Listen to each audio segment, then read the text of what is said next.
Over the past year, the fear keeping most Americans awake at night wasn't personal health struggles, job security, or even relationship problems. And it absolutely wasn't a fear of ghosts. It was distrust in the government. Welcome to Truly Terrified, Paranormal versus Physics, where we talk about some really weird stuff, and Joe the scientist explains how it's not possible, or maybe it is. I'm Lynn and... I'm Joe. A recent survey from Chapman University found that 65% of Americans are more worried about corrupt government officials than about deeply personal fears like losing a loved one to an illness or struggling financially. This was even the top concern of people during COVID-19, which is interesting. They were more concerned that the government was lying to them or that it was corrupt and somehow not going to treat them well than they were about the pandemic. I thought that was pretty interesting. That is very interesting. It appears that what they thought, they didn't like the way the government was handling the pandemic, which I would agree. The authorities, I think, mishandled the whole deal. So they felt like the rules were random. Like there was a guy, I don't know if you remember this, there was a guy that was arrested for jogging all by himself. It was a deserted beach and he was jogging and they arrested him. During the curfews? Yeah. Yeah, just stupid stuff. Another one is the drones over New Jersey. People just absolutely freaked out about that. Not so much because they thought that these drones were aliens or something nefarious, but they thought the government was lying to them about the drones. So that was interesting. Mm-hmm. And they pretty much just rejected any official explanation for those drones because they didn't trust the government. But there's also the Luigi factor. And I know I always bring up Luigi, and it's because Luigi did something amazing. He did, it was awful. He killed somebody, but he fought back, a little guy fighting back the huge company that was denying care to people. And a lot of people got behind Luigi's actions because it felt like, you're not powerless. You don't have to just take it. But again, it goes back to that fear thing, mistrust of the government, afraid that the government's going to do something that's going to cause you harm or screw up your life or screw up the world. So what do you do in the case of fear of something that you really can't control? There's nothing you can do. If the government's going to do something, the government's going to do something. You cannot change that trajectory. What do you do? Well, I think in terms of whether the fear of the government is justified, I mean, we still are on the heels of World War II, which was essentially, the worst case scenario of a government just killing people essentially randomly. Mm-hmm. And then all the other things, like the U.S. government has lied a lot mm-hmm. and many other governments, but the U.S. government's supposed to be, the top of the world after World War II. And they lied a lot about a lot of things, mm-hmm. including some things, as far as I understand, were pretty bad, like testing drugs and mm-hmm. Various chemicals on people. And lied to them about what they were doing. That's illegal. Mm-hmm. Immoral, unethical. And things even as small scale like police, the issues with police killing people. And nobody does anything about it.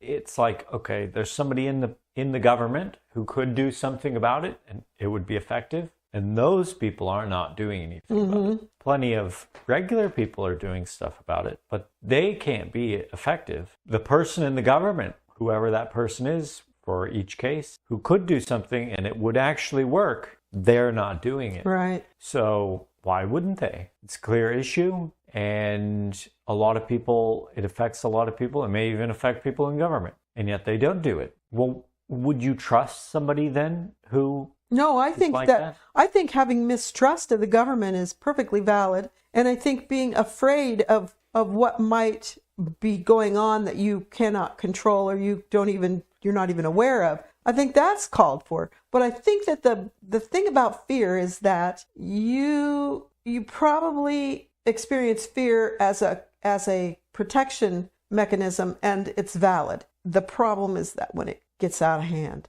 And so the best you can hope for is to control your reaction to fear. Mm-hmm. I don't think that it would be the right course of action to take away your fear, because your fear has a valid reason for being there. Well, yeah. So like many emotions, the emotion evolved to force you to handle common scenarios in a way that's just like as typical of with evolved processes. It's not like very smart or very effective. It's just effective enough so that you don't die and that you go on to reproduce. Statistically, it makes it more likely. But the problem with fear and sadness and all of the emotion, and even excess happiness, is that if you let them bias your beliefs or your decision making, so that you're making worse worse decisions and have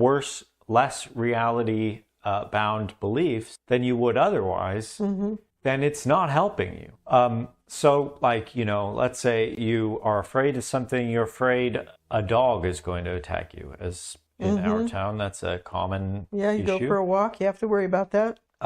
If you eliminate the fear and with no other changes in your behavior, versus you eliminate the fear and then you act on it, versus you have the fear, those three scenarios, which one gives you the best outcomes? So that's like, okay, across 1,000 different scenarios, how many times do you get bit by a dog in each one of those?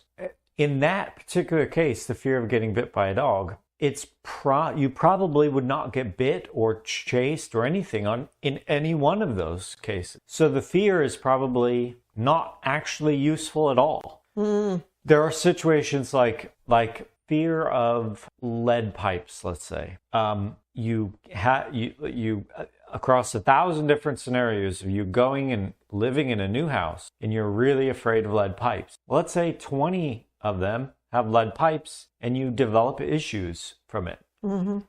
So obviously the doing nothing case does hurt you. So it's either you're afraid and you let your fear, your actual emotion, change your behavior, or you have no fear, but you recognize that you have to do something to produce better outcomes. Since the fear is probably useful for some things, inevitably it's going to be useful fight for or flight if you're in a severe, dangerous situation. But in a case like that, you being just afraid, it doesn't automatically lead to you getting a lead testing kit to test your pipes. True. It just means you're going to sit there thinking about it, dwelling on it, and feeling terrible about it. So what's a strategy to mitigate that emotion so that you can make more rational decisions? One I've seen for fear, in which, it takes more than this to eliminate the fear, is the recognition that whatever will happen will happen. I've heard it attributed to Stoicism or something. I don't think that would make you feel very comfortable. Well, so no, it's like this. If you can do something about it, then do it. And that's what you can do, and you've done it. And now you don't need to fear it because you did the thing. If you can't do anything about it, then you don't need to worry, because it's inevitable. Whatever's going to happen is going to happen. So either you do it and that's going to happen and that will happen, or you can't do anything and the thing will happen, so you don't need to worry about it. The point is that you do something, you do whatever you can do, and then after that point you just chill because you've done everything you can do. The sitting and worrying about it isn't effective at producing any better outcomes for you. Of course, that doesn't say like, well, how do you get rid of the fear though? It's a dumb process. It's not going to you can't just rationalize it away. One thing I've noticed is that the fear, at least in regards to the last few years, people's fear about the situation in the world and the government, it manifests as anger and anxiety, and there's a lot of different other things that you could call emotions, but I think really are reactions to fear that doesn't serve them well at all. It serves no useful purpose whatsoever. Because being angry that one particular political party is in power over another, or angry that there's a pandemic, or, there's no reason to be angry because anger does not produce a result in this case. Oh, in some edge cases, the raw emotion probably is the thing you want. But in most cases, you really actually want to be planning out decisions, doing things, and not letting emotions cloud. So one issue is that if you're like really angry, for instance, you'll make highly biased decisions in the moment that would change. Your decision making would change if you didn't have that emotion. And it's usually like way off from the optimal decision making you can have. So like you're really angry at somebody, so you choose to do things to spite them. They probably won't even make you feel better, which is just serving the emotion in that case, but it probably won't be effective. In fact, it might be counter-effective. It may make that person hate you and make the problem worse. So instead, you get rid of the anger. You have to be unbiased by it. Mm-hmm. And then you can start making decisions to actually produce a particular outcome you want.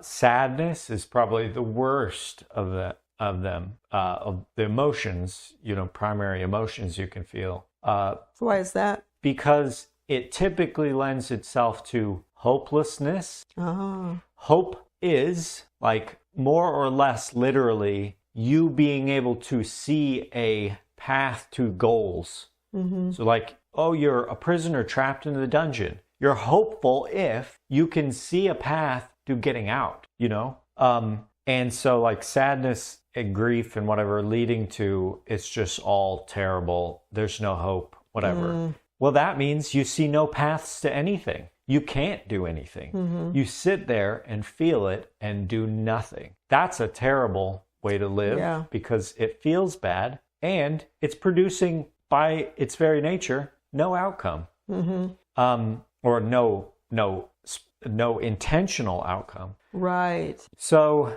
again, I think part of life is feeling the emotions, but you really, really have to uncloud your reasoning and your decision making from those emotions. You can still feel them, but don't let them cloud decision making and your reasoning. Do you think that the things you've just said, because I presented specifically about how that survey said that people were more fearful of politics, the political situation. Do you think those same things you just talked about apply to other fears like phobias? Arachnophobia, which is a fear of spiders, or claustrophobia, fear of enclosed spaces. Mm-hmm. And because those things, although it feels in the moment, if you're afraid of spiders, it feels like that spider is going to kill you. The reality is, just like the example you gave about the dog, how many people in the United States get bit by a spider and die? Yeah, it doesn't those happen. Sorts of things, they're called irrational fears because they're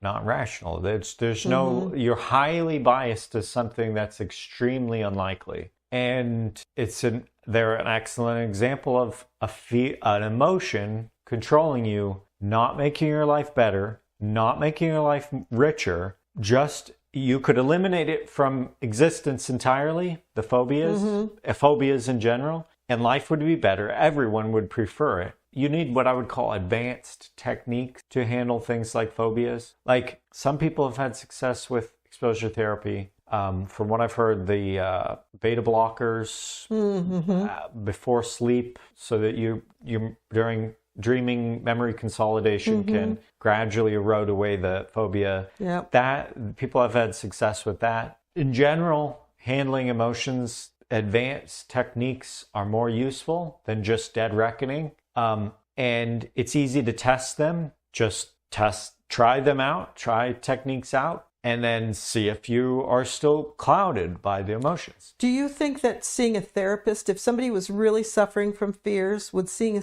therapist be the best course of action to determine whether or not these were valid things they're worried about? Or? Well, it's a hard thing to answer. We have unlimited information on the internet available to everyone. Yeah. And your answer is on the internet. You can go and find it. But do you have the ability to find it and know when you found it, and not find something you believe is the answer, which is actually really not going to help you. Most people, I don't think, really have those skills. It is a skill, going and researching things and not finding answers that are just convenient, but not the right answers. But on the other hand, most therapists are not like world-class thinkers. They're just people.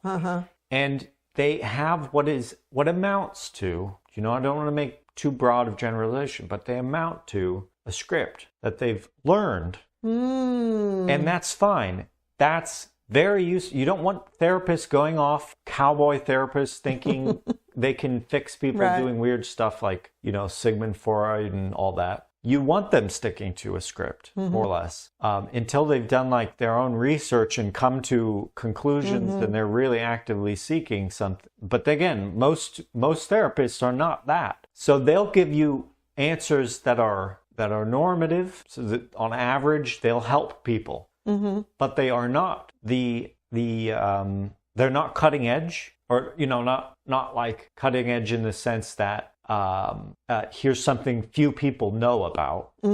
Okay. They're common techniques that can be generally applied typically. So yes, absolutely. First line of defense is going to a professional who is specifically trained to solve. So if you're having excess anxiety or fear or whatever, sadness, whatever, yes, going to a therapist. If you think you can be unbiased and find the answers yourself, again, hard because you're also the one evaluating whether you found the right answer. Yes. You have to have a methodology for really testing these things. Then, just go on the internet and do your own research. I can't really recommend that to everyone, though, because most people, I don't think, have the necessary skills to correctly and effectively evaluate those things. I think that one of the most important things, by my standard of looking at what therapists do, talk therapists do, one of the most important things they do is that they reflect back what you say in different words so that you can see, you can identify what you're saying. You can then see what you're telling people. Because a lot of people just, blah, blah, blah, blah, blah. Yeah, you get on the internet and you read what people are saying about their fears, and they're afraid of things. When they start talking, it's almost like they should play the why game. Why are you afraid of that? Oh, it's like the sign in the yard, do unto others. You've only got part of it. You've only said part of it. You haven't said the rest of it. And those people that say, I'm afraid of, this president, I'm afraid of, I'm going to lose this particular situation that I'm in, whether it be a job or a educational opportunity. The second part of that is why? Why are you afraid of that? And I think that a therapist can help you identify that better than if you just do it on your own. That is one thing, just generally as a tool for just really, it's just a timekeeping device. You go and sit and do something you wouldn't typically go and sit and do for that long. Like if you're seeing a therapist for an hour session, you're not at home, you're probably not going to sit and effectively think about your thing for an hour. But there, you're just at least going and thinking about it, guaranteed, for an hour. Especially if it makes you uncomfortable, whether it makes you scared or just whatever. It makes you uncomfortable. Most people, when something makes them uncomfortable, they start to touch on it. It's like touching a loose tooth or a sore tooth. And they back off. You back off because you just don't even want to go there. So I think for things like, the current instability of the government, I think instead of being afraid or worried, which, might be good signals, but they're not good indicators what you should do, especially because most people don't do anything. Find out what you can do. So that's participate in any local activities like protests or voting, campaigns, voting. Do those things. That's all you can do. For the most Most people, that's all you can do. If, in the incredibly unlikely case, a senator is listening to this, you have a lot more power. You could actually do something. Yes. You won't. I know you won't. Be brave and stand up to this situation that we find ourselves in. But if you're a normal person,